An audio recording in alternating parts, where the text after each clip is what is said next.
Okay, कैसे हैं आप सब लोग। ब्यूटीफुल सक्सेस स्टोरी लेकर के आई हूँ। रिश्ता बहुत ही खूबसूरत हो गया है। खराब हो गया था, टूटने का जैसा होने वाला था, लेकिन ये रिश्ता 5x55 टेक्निक यूज़ करके इन्होंने बहुत ही अच्छा बना लिया। चलिए इसे थोड़ा सा अच्छे से पहले पढ़ते हैं, फिर देखते हैं कि क्या मेन सत्व निकल रहा है। ठीक है। अ, इन्होंने लिखा है, आई लव यू दी। मैं आपसे बहुत प्यार करती हूँ और मेरी लाइफ में आने के लिए दिल से आई लव यू और thank you, thank you, thank you, thank you. I love you, I love you and thank you so much, thank you so so much. मैं अपना नाम नहीं शेयर करना चाहती हूँ, मैं आपको बस अपनी सक्सेस स्टोरी शेयर करना चाहती हूँ। ओके, ठीक है, नाम नहीं लेंगे। मेरे हस्बैंड के साथ में मेरा रिश्ता बहुत ज़्यादा ख़राब हो गया था। 1.5 साल से हम दोनों के बीच में बहुत ज़्यादा लड़ाइयाँ हो रही थी। 6 साल हो चुके हैं शादी को, लेकिन पिछला 1.5 साल ऐसे निकला कि मैं आपको बता नहीं सकती हूँ। मैं बहुत ज़्यादा ही रोई हूँ, बहुत परेशान हुई हूँ। रिश्ता ठीक करने के लिए मैं बहुत सारी जगह भटकी हूँ। मैंने तंत्र विद्या और इस तरह के उपाय भी ट्राई किए, लेकिन कोई भी फ़ायदा नहीं हुआ, बल्कि और ज़्यादा ही मैं नेगेटिव होती चली गई। मैंने टैरो रीडिंग भी ट्राई की, कभी कुछ और कभी कुछ आने की वजह से मैं और ज़्यादा परेशान ही होती चली गई। बहुत सारे लोगों ने तो मुझे ये भी कहा कि डिवोर्स पक्का है और तुम इस शादी से अभी से ही निकल जाओ। फिर मैंने आपका वीडियो देखा और सोचा कि पहले मैं लॉ ऑफ अट्रैक्शन अच्छे से ट्राई करती हूँ और सारी चीज़ों को छोड़ देती हूँ। मैंने 5x55 टेक्निक की और उसमें मैंने लिखा, मेरा और मेरे हस्बैंड का रिश्ता बहुत अच्छा है।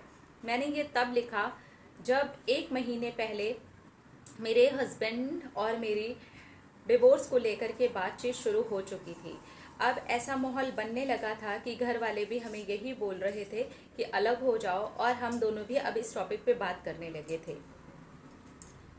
और जब ये शुरू हुआ तब मैंने 1 महीने के बाद, जब घर में इस चीज़ को लेकर के हवा सी फैल गई कि अब हम दोनों अलग होने वाले हैं, 5x55 टेक्निक की। 5x55 टेक्निक में मैंने लिखा, मेरा और मेरे हस्बैंड का रिश्ता बहुत ही सुंदर हो गया है। हम दोनों अपनी मैरिड लाइफ में बहुत खुश हैं। Thank you universe. मुझे इसका रिजल्ट 1.5 महीने के बाद में मिला, ठीक कोर्ट की डेट से 3 दिन पहले। जब कोर्ट की डेट आने वाली थी तब तक तो मैं थोड़ी सी डिस्टर्ब थी, क्योंकि हमें डेट मिल चुकी थी। लेकिन फिर मैंने सोचा ठीक है, कोई बात नहीं, अलग ही हो जाएंगे ना। मैंने सब कुछ ट्राई कर लिया है और मैंने अपना बेस्ट दिया है। अगर अलग होना होगा तभी भी मैं इसे हील करके और पॉजिटिव वाइब्रेशन के साथ ही छोड़ूंगी। अलग होना है तो भी ठीक है, साथ में रहना है तो भी ठीक है, लेकिन मैं इसे हील करके ही छोड़ूंगी। तो जब मैंने 5x55 टेक्निक लिखी, उसी बीच मैं लव वाइब्रेशन भी देने लगी। मैंने लव वाइब्रेशन सिर्फ उन 5 दिनों में दी थी। उसके बाद में मैंने 21 डेज फिर से लव वाइब्रेशन दी थी। और उसके बाद में मैं ये मन में डिसाइड कर चुकी थी कि अब जो होना है हो जाए। मैं कोर्ट की डेट से नहीं डरूंगी, वहाँ जाने से भी नहीं डरूंगी। मेरे हस्बैंड अगर बोलेंगे कि नहीं रखना है साथ में और नहीं रहेंगे हम दोनों साथ में, तो मैं वो भी मान लूँगी। हमें अगर रहना होगा साथ में तो मैं वो भी मान लूँगी। कुल मिला के मैं हर चीज़ के लिए तैयार हो चुकी थी और अपने मन को पूरी तरह से पक्का कर रही थी। मैंने रोना बंद कर दिया था।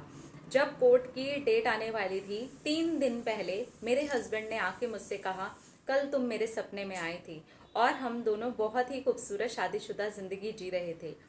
मुझे ऐसा लगता है कि ये सपना मुझे भगवान ने दिया है और हम दोनों क्या इसे एक शुरुआत मान करके ट्राई कर सकते हैं। मैं इतनी ज़ोर से उनको गले लगा कर के रोने लगी, और मैं जब गले लगी तो मैं उन्हें गले लग करके लव वाइब्रेशन देने लगी। मैं ये भूल गई थी कि मुझे साथ में रहना कैसा फील होगा, क्योंकि मैं दोनों ही चीज़ों के लिए तैयार थी। इसलिए वो वाली फीलिंग भी थी, कोई बात नहीं, जो होगा देखा जाएगा। लेकिन इसको लेट गो कहते हैं और ये ऐसे काम करता है कि मज़ा ही आ गया। जैसी शादी मेरी पिछले इतने सालों में नहीं रही, वैसी शादी मेरी अब चल रही है। सच में लॉ ऑफ अट्रैक्शन काम करता है, लव वाइब्रेशन बहुत ही अच्छे से काम करता है।